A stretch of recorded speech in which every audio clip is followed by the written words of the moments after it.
There are streets in England where nothing unusual ever seems to happen.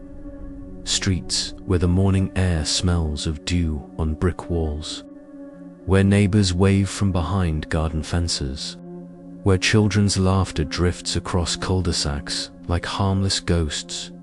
Bell Close, Ipswich, was one such street, until a single moving van, early in 2004, became the first omen of a darkness no one would recognize until it was far too late. The van came quietly, humming like a tired beast, settling beside a vacant house that had long been waiting for new owners. Residents peeked from curtains, expecting the ordinary, a family, a couple, maybe a newly married pair with bright hopes. And that is exactly what they saw. A man and a woman smiling, young heart, hopeful, unloading boxes, hanging curtains, carrying plants as if they had brought spring with them. To the neighbors, they were a blessing, a fresh start, a promise of stability. But only one person on that street knew the truth. The man who had just moved in carried a darkness inside him, one that had been sleeping, but was never dead. What Ipswich didn't yet know was that the arrival of this happy couple marked the beginning of the most chilling chapter in the town's modern history. Low, ambient music fade.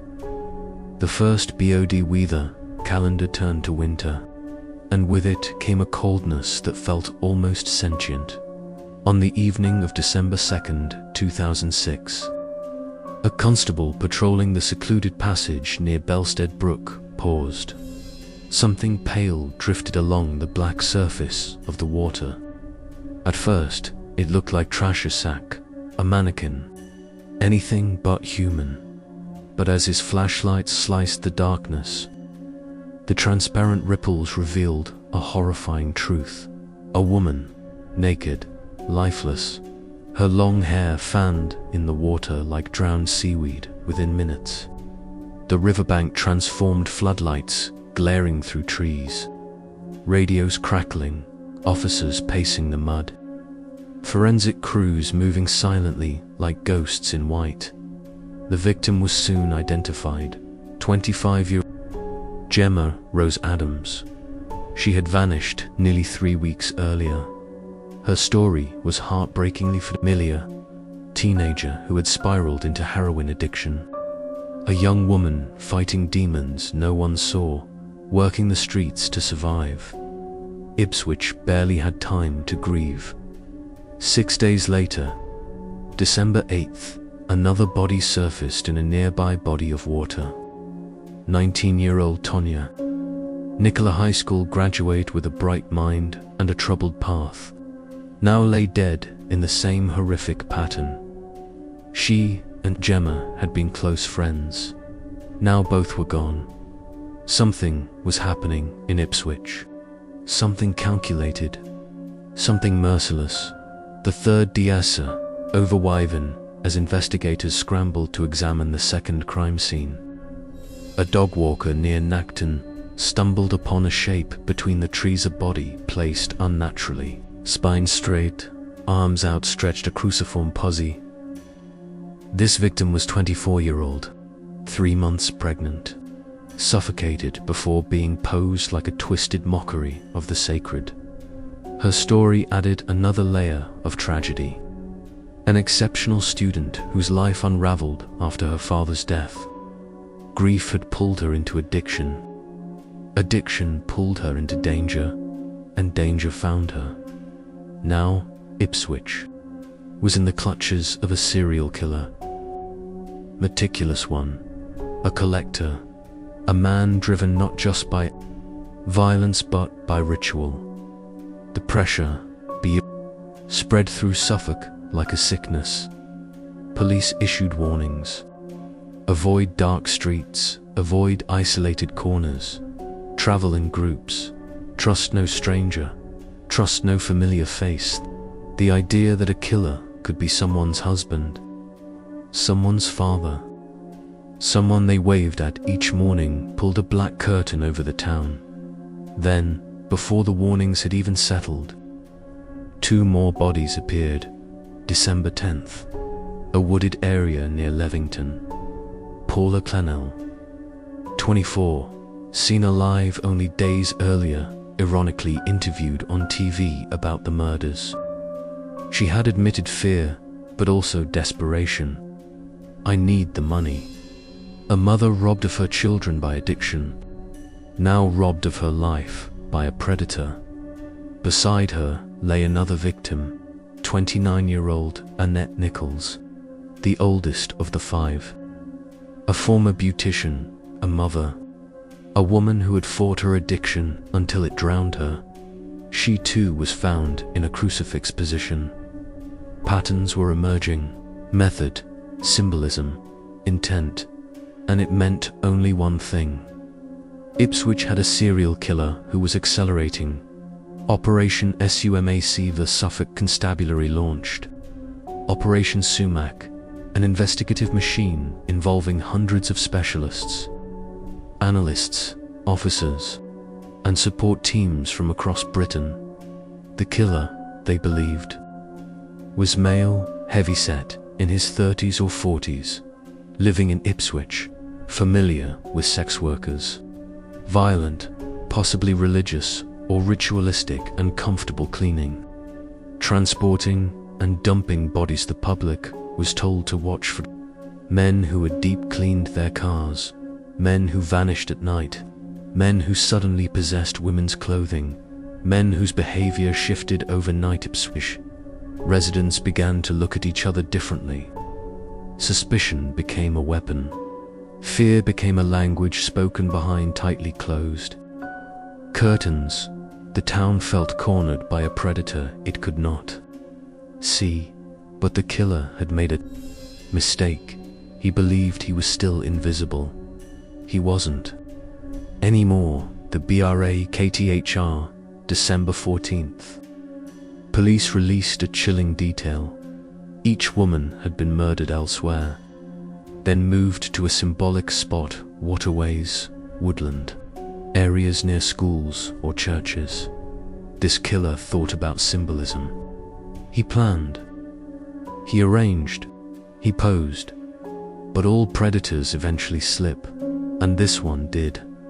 Police began mapping patterns, cross-referencing taxi reports, CCTV scraps, tire marks, trace fibers, and phone pings.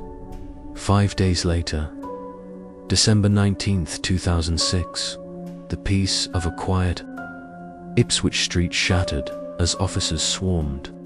Belclose, the same Belclose where that moving van had parked 2 years earlier. The same house that had seemed like a new beginning. Inside lived 48-year-old Steve Wright, a man whose neighbors described as quiet, gentle, almost painfully ordinary. A man who was now being led away in handcuffs. A man who had been living among them while walking the streets at night, with silent death at his side. The man behind the MS.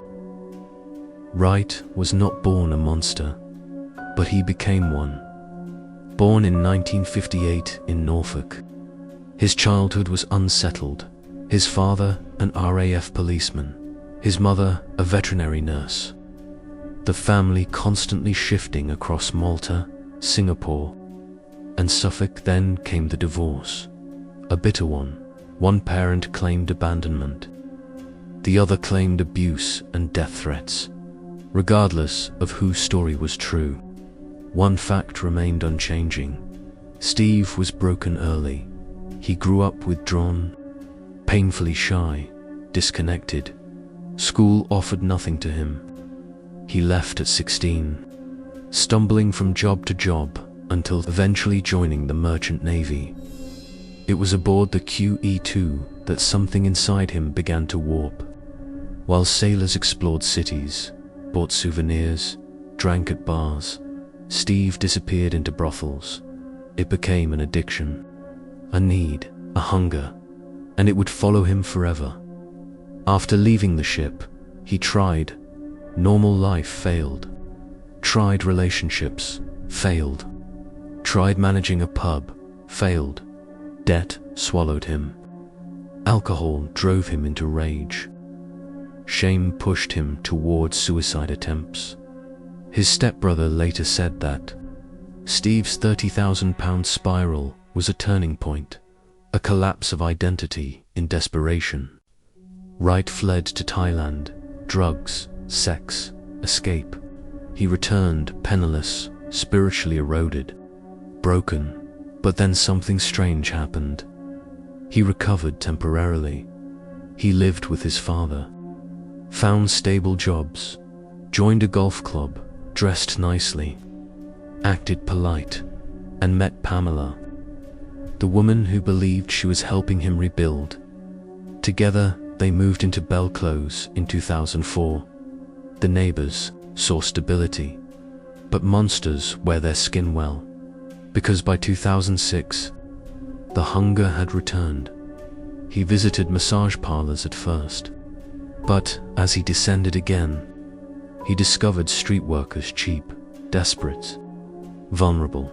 He became a regular, and as his darkness sharpened, his behavior changed from calm to violent, from friendly to predatory. One woman later said, "He pinned me down. That wasn't him." It scared me, but no one imagined the truth behind that fear, until it was too late. The trial began January 16, 2008. Steve Wright sat in court, expressionless, claiming innocence. Yes, he visited sex workers. Yes, he knew the victims. But no, he did not kill them. The evidence said otherwise. Fibers, DNA, location patterns, witness accounts, behavior changes, ritual poses, timeline consistency. The jury deliberated for only 8 hours, guilty on all 5 counts. February 22nd. Wright was given a whole life, tariff no parole, no release, no future. He would die behind bars. Families reacted with a mixture of rage and relief. Some demanded the death penalty. Others simply wanted silence, closure, and peace. But Ipswich would never forget, because evil does not always arrive like a storm. Sometimes, it comes in a moving van, smiling, quiet, ordinary, and chooses a home in the middle of your street.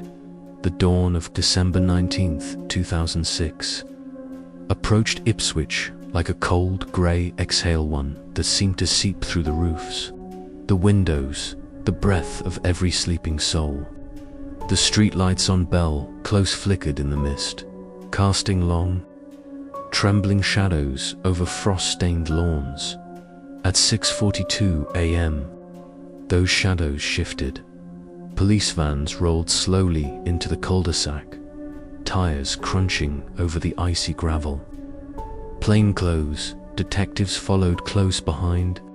The engines cut, doors opened, boots hit the ground, and in a matter of seconds, the calm, suburban silence of Belle Close shattered under the sharp knock of destiny. Behind one of those quiet doors lived a man who had once been the symbol of fresh beginnings, ordinary, middle-aged neighbor whose polite nods, quiet habits, and structured routines made him almost invisible. But now, the police believed they had found him. The man who walked among them. The man who returned home each night to warm lights, a hot kettle, and the illusion of normal life after escorting young women to their deaths.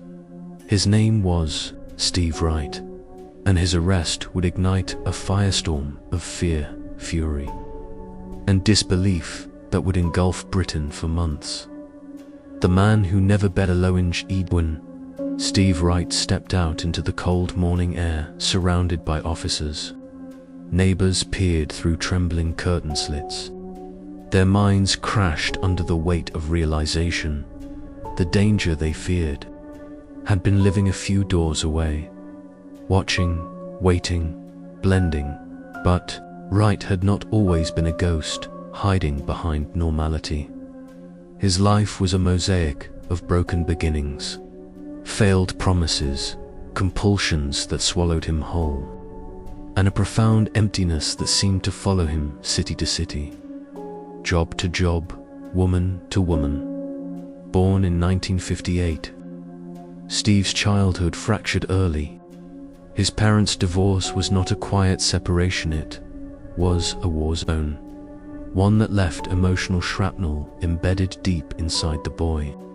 He learned young that people leave, that anger explodes without warning, and that love can be weaponized. His mother fled. His father claimed she abandoned them. His mother said she feared for both their lives. Steve grew up with two stories, neither offering comfort, both shaping a future he could never outrun.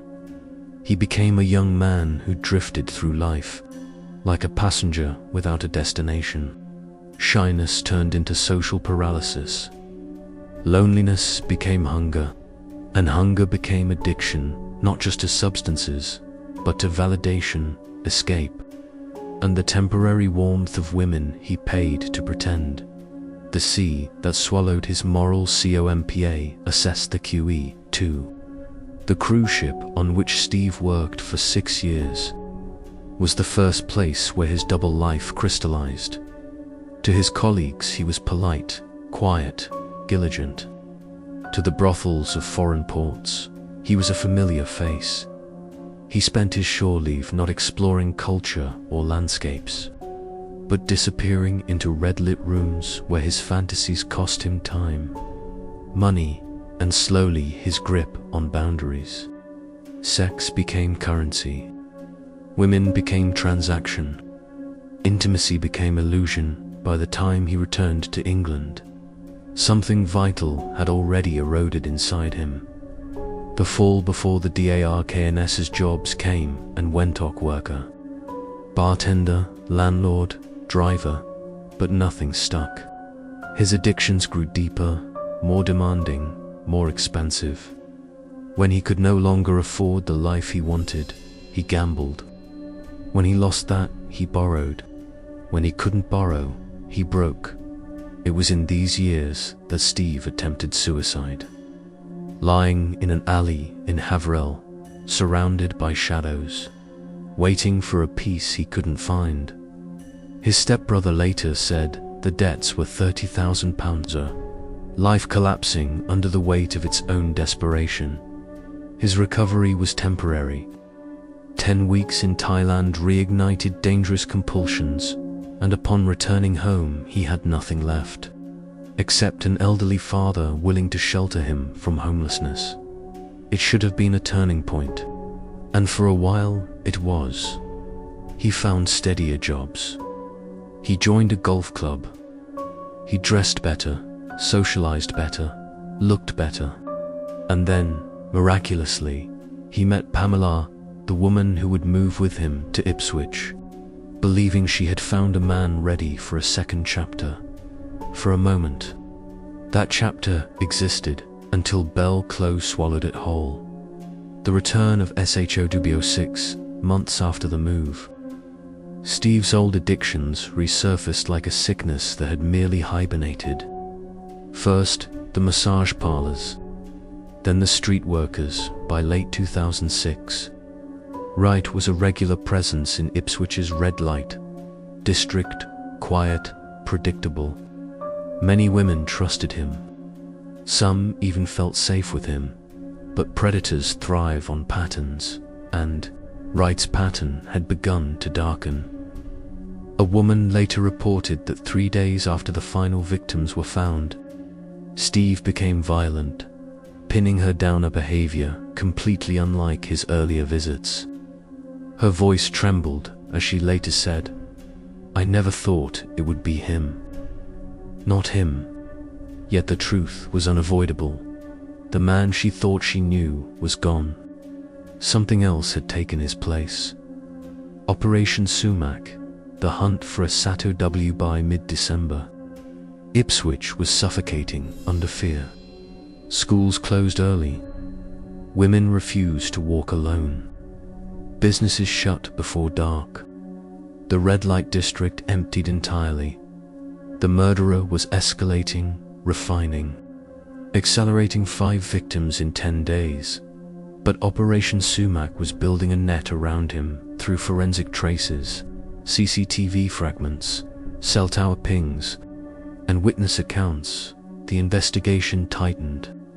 A pattern emerged, one pointing not to a wild, unhinged killer, but a man of routine, a man of method, a man confident enough to operate in the same streets, the same hour, the same way. A man like Steve Wright. The forensic WAB evidence was a mosaic, teeny pieces that alone meant nothing but together formed a monstrous shape. Fibers from Steve's car matched those found on multiple victims. DNA particulates linked him to at least 2. Cell signals placed him in the exact regions where bodies were found. Witness accounts put his car near the women shortly before their disappearances. And most damning, his routine changed drastically during the murder's late-night absences. Obsessive cleaning, unexplained errands. Wright tried to blend in, but monsters always leave footprints. The trial masks RMO Fedine, January 16, 2008. The trial began. Steve Wright entered the courtroom wearing a blank expression, neither defiant nor remorseful. His defense team argued that he was simply a client, a frequent visitor in the red light district, but not a killer. But the prosecution painted a portrait of compulsion, opportunity, and violence, one that matched the meticulous, ritualistic posing of 2 victims. The cruciform arrangement, arms stretched, legs straightened, suggested something chilling. Not panic, not haste, but purpose. Was it religious symbolism, a message, a ritual act, or simply the killer's desire to control the final image of his victims? The court would never get a direct answer from Wright. He remained silent, emotionless, detached, and after 8 hours of jury deliberation, the verdict came down, guilty on all 5 counts. Unanimous. The judge imposed a rare sentence, a whole life order. Steve Wright would die behind bars. Aftermath. The echo of Fair families reacted in different ways. Paula, Clennell's brother-in-law, called for the death penalty, saying Wright's crimes deserved no less than the ultimate punishment. Gemma Adams's father expressed relief, seeking peace rather than vengeance. But the city of Ipswich, it was changed forever. Streets once filled with quiet laughter and unremarkable evenings now carried ghost stories whispered at bus stops, fears passed between generations, warnings carved into memory. Bell Close, once an ordinary street, became a symbol of the darkness that hides behind curtains and smiles and front door greetings. A reminder that even the most normal faces can hide the most monstrous truths. The unanswered quest here in years later. Criminologists still debate the darkness inside Steve Wright. Was he a serial killer waiting decades for opportunity? Was he driven by rage, addiction, or fantasies he could no longer contain? Did he kill others before Ipswich? Or did the murders represent a sudden explosion, psychological collapse fueled by years of inner decay? No confession ever came. No explanation, no remorse, only silence. A silence that chills, a silence that haunts, a silence that reminds us. Sometimes the shadows we fear the most sleep just across the street. CLOSINJN, so the story of Bell Close ends not with answers, but with eco-secos of 5 young women who deserved far more from life than the man who chose to take it from them. SETI still carries their memory. Their families still carry their grief. And the world still carries the reminder that evil doesn't always arrive wearing a mask. Sometimes, it arrives with a moving van, a friendly smile, and a promise of a new beginning, before revealing the deepest darkness.